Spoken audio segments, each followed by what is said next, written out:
To the nursing notes YouTube channel. आज की इस वीडियो के अंदर हम चाइल्ड हेल्थ नर्सिंग पढ़ने वाले हैं, जिसमें हम पढ़ेंगे कि बच्चों का वाइटल साइंस कैसे लिया जाता है। ये अभी हम पढ़ रहे हैं फोर्थ यूनिट, जिसमें चाइल्ड हेल्थ असेसमेंट, जिस यूनिट का नाम है फोर्थ यूनिट का। और उसी में हम पढ़ेंगे कि बच्चों का वाइटल साइंस कैसे लिया जाता है, कौन कौन से वाइटल साइंस होते हैं जो बच्चे में लिए जाते हैं।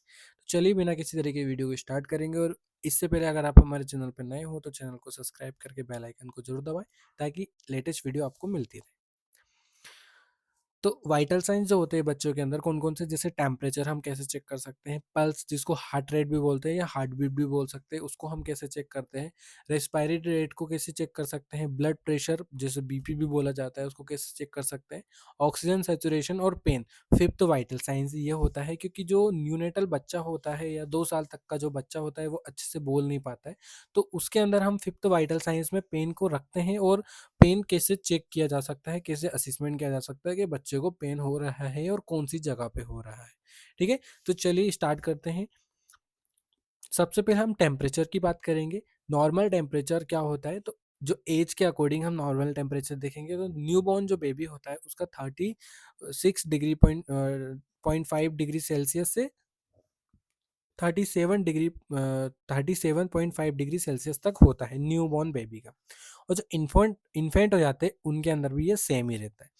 चाइल्ड के अंदर 36 डिग्री सेल्सियस से 37 डिग्री सेल्सियस तक। फीवर अगर आ रहा है तो 38 डिग्री सेल्सियस से अगर ऊपर हो गया है तो उस कंडीशन में फीवर कहलाता है। और हाइपोथर्मिया मतलब टेम्परेचर कम हो जाता है, बॉडी के अंदर ठंडा पड़ने लग जाता है शरीर, तो 36 डिग्री से अगर नीचे आ रहा है टेम्परेचर, तो बच्चे का जो शरीर है, बॉडी है, वो ठंडी पड़ने लग जाती है, तो उसको हाइपोथर्मिया कहा जाता है। और फीवर को हाइपरथर्मिया कहा जाता है। ठीक है, हाइपर मतलब हाई और हाइपो मतलब कम। अब हम टेम्परेचर देखते हैं, कौन कौन सी जगह से टेम्परेचर, तो जो एक्सिलरी है, जो कि हैंड और जो चेस्ट होता है इसके यहाँ पे होता है, तो यहाँ से हम एक्सिलरी जो रूट होता है उससे हम टेम्परेचर चेक कर सकते हैं। ओरल जो रूट होता है, जैसे ओरल आप देख रहे होगे, जो सबल्यूंगल हमारा रूट होता है जीभ के नीचे वाला, वहाँ पे हम थर्मामीटर को रख के बच्चों का जो टेम्परेचर होता है वो चेक करते हैं। फिर आता है रेक्टल एग्जामिनेशन। रेक्टल में हम जो एनस होता है उसके अंदर जो थर्मामीटर होता है उसको इंसर्ट करके हम चेक कर सकते हैं। टिम्पैनिक के लिए अलग ही थर्मामीटर आता है, तो उससे हम टिम्पैनिक जो टेम्परेचर रहता है वो हम चेक कर सकते हैं बच्चे के अंदर। अब आता है पल्स। पल्स क्या होता है, पल्स होती है हार्ट बीट, जो हमारा दिल धड़कता है तो उसमें उसको पल्स कहते हैं। Pulse varies with age due to higher metabolic damage. ठीक है, पल्स अलग अलग होती है सबकी। तो न्यूबॉर्न की जो पल्स होती है वो 120 से 160 बीट पर मिनट होती है। इन्फेंट की 110 से 160 के बीच हो सकती है। टॉडलर जो बच्चे होते हैं उनकी 90 से 140 के बीच हो सकती है। प्री स्कूलर जो बच्चे होते हैं उनको 80 से 120 के बीट पर मिनट के अकॉर्डिंग हो सकती है। स्कूल एज वाले जो बच्चे होते हैं 75 टू 110, और एडोलसेंट जैसे बच्चे होते हैं उनको 60 से 80 के बीच में होती है पल्स। तो ये नॉर्मल जो पल्स लेवल होता है वो होता है। साइट ऑफ पल्स, पल्स की जो साइट्स होती है, ब्रेकियल, ब्रेकियल आपको देखने को मिल रहा होगा। ये जो हाथ यहाँ पे होती है, हैंड के पास, कोहनी के पास, कोहनी के ऊपर, जिसको ब्रेकियल बोला जाता है, तो वहां से हम चेक कर सकते हैं बच्चों के अंदर। रेडियल, जो रेडियल दिखने को मिल रहा होगा आपको, रेडियल रेडियल रेडियल, ये हाथ जो होता है, यहाँ पे हम चेक कर सकते हैं। थम के पास, मतलब थम से ऊपर रिस्ट पे हम चेक करते हैं। और एपिकल, एपिकल मतलब जो चेस्ट होता है उस पे ही। ठीक है, बच्चों के अंदर तीनों तरीके से पल्स चेक की जाती है। और ये स्टेथोस्कोप से भी चेक कर सकते हैं और हैंड से भी चेक कर सकते हैं। रेस्पिरेटरी रेट, जो जिसको आरआर भी बोला जाता है, children breathe fast than adult. ठीक है, जो एडल्ट होते हैं उनसे फास्ट ब्रीथ करते हैं चिल्ड्रन। तो न्यूबॉर्न का जो रेस्पिरेटरी रेट होता है वो 30 से 60 बीट ब्रीथ पर मिनट हो सकता है। इन्फेंट जो होता है वो, जिसका नॉर्मल बीट क्या होता है, नॉर्मल सॉरी रेस्पिरेटरी रेट कितना होता है, 30 से 50 ब्रीथ पर मिनट। टॉडलर का 24 to 40 breath per minute. Preschooler का 22 से 34 ब्रीथ पर मिनट। और स्कूल एज वाले जो बच्चे होते हैं उनका 80 to 30 ब्रीथ पर मिनट। और एडोलसेंट जो होते हैं जैसे हम हैं, तो वो 12 से 20 के ब्रीथ पर मिनट ही ले पाते हैं। इम्पोर्टेंस ऑब्जर्वेशन क्या होता है, देखो, look for chest movement, chest movement को देखना पड़ता है। इम्पोर्टेंट हम काउंट फॉर फुल 1 टाइम, ठीक है? 1 मिनट तक हम काउंट करके हम भी चेक कर सकते हैं ब्रीथ कितनी है बच्चे की। नोट रिट्रैक्शन, नेज़ल फ्लेयरिंग और grunting. In irregular breathing is normal in newborn. Newborn के अंदर इर्रेगुलर ब्रीथिंग नॉर्मल होती है, क्योंकि वो न्यू है, नया बच्चा है, मतलब उसको मैच्योर नहीं है, तो वो क्या उसके अंदर वाले जो ऑर्गन्स होते हैं, जैसे लंग्स हो गया, पल्मोनरी आर्टरी वेन, ये सारी सारी जो होती है अंदर का जो इंटरनल फंक्शन होता है, वो भी मैच्योर नहीं होता इतना। तो जो इरेगुलर ब्रीथिंग है बच्चे के अंदर, तो वो नॉर्मल ही होती है। ब्लड प्रेशर की बात करते हैं, तो ब्लड प्रेशर कितना होता है बच्चों के अंदर? न्यूबॉर्न के अंदर 60 टू 80 डायस्टोल होता है, सॉरी सिस्टोल होता है, और 40 से 50 डायस्टोल हो सकता है। इन्फेंट के अंदर 80 टू 100 सिस्टोल और 55 टू 65 डायस्टोल। टोडलर के अंदर 19 टू 105 जो होता है, 105 वो सिस्टोल हो सकता है, और डायस्टोल 55 टू 70। स्कूल एज वाले बच्चों के अंदर 95 टू 110 सिस्टोलिक, और डायस्टोलिक में 60 टू 75। एडोलसेंस के अंदर 110 टू 120 और 65 टू 80, ये जो होता है वो नॉर्मल ब्लड प्रेशर होता है। इंपॉर्टेंस की बात करते हैं हम।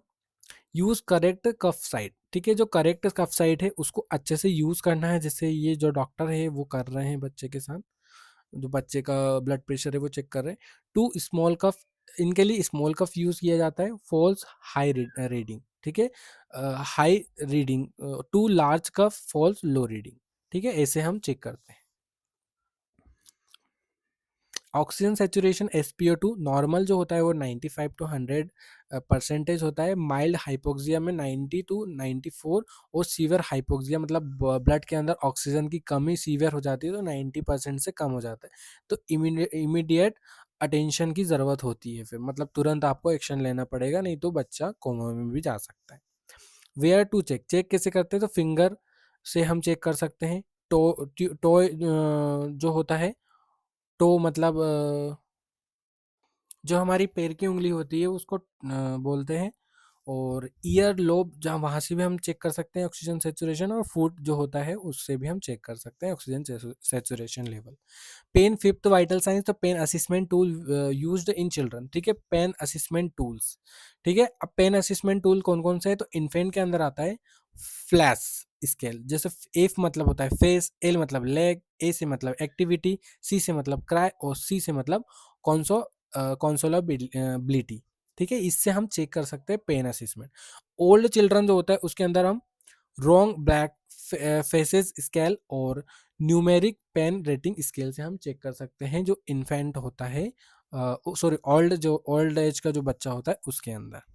तो ये फिफ्थ वाइटल साइंस होता है पेन।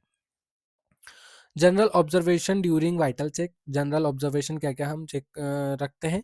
तो नर्स ऑब्जर्व करती है लेवल ऑफ कॉन्शियसनेस, बच्चा का कॉन्शियसनेस कैसा है, स्किन कलर कैसा है, टेम्परेचर कैसा है बच्चे का, कम है या ज़्यादा है, हाइपोक्सिया है या हाइपर हाइपर है, हाइड्रेशन क्या है, डिहाइड्रेशन तो नहीं है बच्चे को, बिहेवियर कैसा है बच्चे का, फीडिंग पैटर्न, एक्टिविटी लेवल और क्राई पैटर्न, ये सारी चीज़ें जनरल ऑब्जर्वेशन के अंदर आती है जब हम वाइटल साइन चेक करते हैं। Importance of vital signs in childrens के अंदर क्या क्या इंपॉर्टेंस है वाइटल साइंस के? डिटेक्ट ईयरली क्लिनिकल डिटेक्शन, ठीक है? क्लिनिकल डिट्रियोरेक्शन या क्लिनिकल कोई सा भी सिम्टम्स बच्चे के अंदर होता है तो वो ईयरली डिटेक्ट कर सकते हैं वाइटल साइंस के द्वारा। Help diagnose fever shock dehydration, ठीक है? डायग्नोस कर सकते हैं हम फीवर को, शॉक को, डिहाइड्रेशन को, तो इसमें हमें हेल्प मिलती है वाइटल साइंस के द्वारा। गाइड्स ट्रीटमेंट डिसीजन, ठीक है? क्या होता है ट्रीटमेंट डिसीजन में हमें गाइड मिलती है वाइटल साइंस के द्वारा, क्योंकि वाइटल साइंस अगर एबनॉर्मल आया है, जैसे रेस्पिरेटरी रेट अच्छा नहीं आया या बच्चे का पल्स अच्छा नहीं आया, तो उसमें हमें कोई सा भी डिसीजन लेने में, जैसे कोई सा भी ट्रीटमेंट करना है, तो पर्टिकुलर एक जैसे हार्ट से रिलेटेड है या लंग से रिलेटेड है या बॉडी से रिलेटेड है, तो हमें ट्रीटमेंट करने में हेल्प मिलती है। हेल्प असिस्ट इम्प्रूवमेंट और worsening, essential for emergency and ICU care, ठीक है? आईसीयू केयर और इमरजेंसी में बहुत ज़रूरी होता है वाइटल साइंस, क्योंकि इसमें हमें पता चल जाता है बच्चे की क्या कंडीशन है।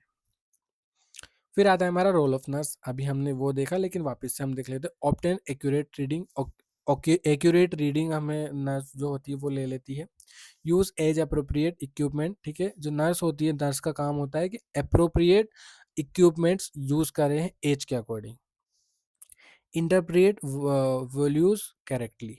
रिकॉग्नाइज डेंजर साइंस, अगर डेंजर साइन देखने को मिलता है, वाइटल साइंस के अंदर कोई से भी एबनॉर्मलिटी देखने को मिलती है, तो उसको तुरंत ही मतलब डेंजर साइन में कर देते हैं और डॉक्टर्स को एडवाइस करते हैं, जो पीडियाट्रिशियन होते हैं वो, या फिर जो जनरल डॉक्टर्स होते हैं।